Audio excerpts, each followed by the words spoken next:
Hey, Ken, I have my spectacles on to read you from a Washington Post op-ed.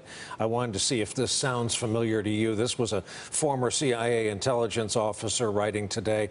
Everything we know about the meeting, from whom it involved to how it was set up to how it unfolded, is in line with what intelligence analysts would expect an overture in a Russian influence operation to look like. It bears all the hallmarks of a professionally planned, carefully orchestrated intelligence, soft pitch, and that's an interesting term of art.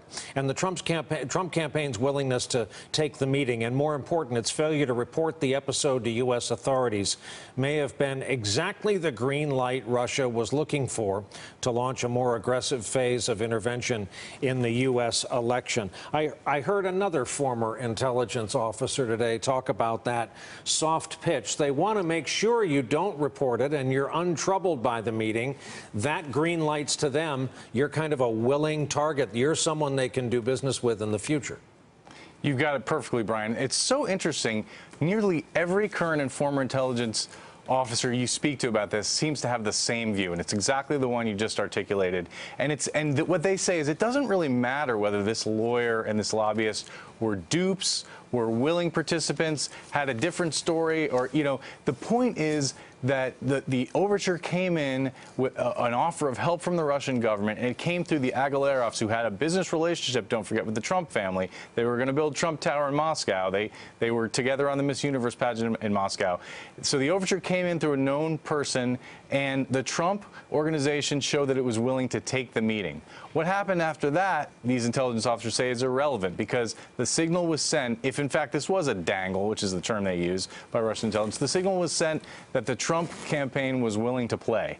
And so then the question becomes, well, what else happened? What other overtures were made, Brian? So Rick Stengel, David Gergen, who served 4 presidents, said tonight it's the most incompetent cover-up he has ever seen. To your earlier point about malpractice in at least media management, does this now mean they will always be reactive? There's no getting the upper hand. They don't look institutionally willing or able to get the upper hand?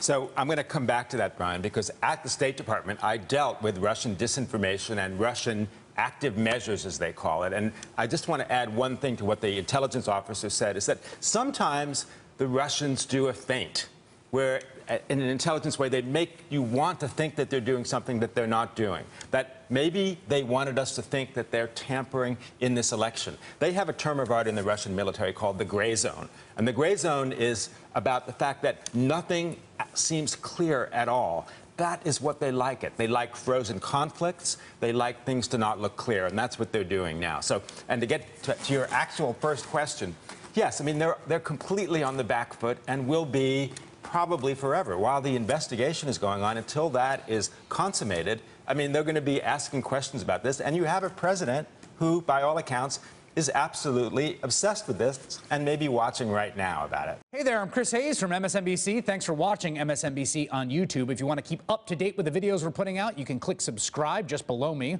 or click over on this list to see lots of other great videos.